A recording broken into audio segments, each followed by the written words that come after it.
You know, Miami is a playground in a way. It's very relaxed, and yet it's sophisticated, and there's an elegance about it. When we first went to the site, the views were magnificent. This will be a unique building for that area. It is set apart from the other buildings, so it has space around it.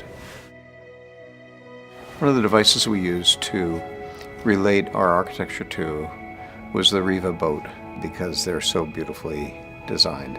And yet they're relaxing, and they are elegant, and I think they relate very beautifully to Miami and the lifestyle that everyone wants to have.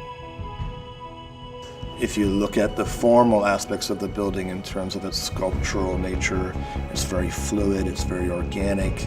That beautifully sculpted arrival court, all of that movement is consistent with the idea of its site, and then that found its way into the interiors. There are things that last forever.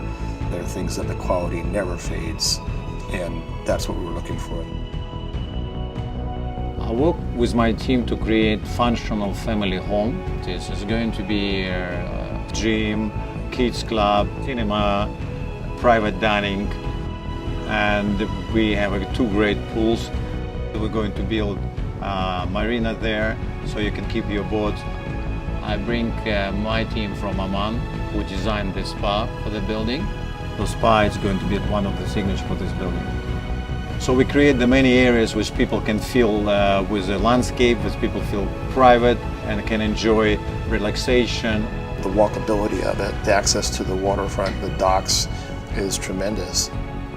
I like this area because it's very private and established, close to Key Biscayne and Coconut Grove. So the combination of their modern, great building with all great amenities and service, and this I call luxury living.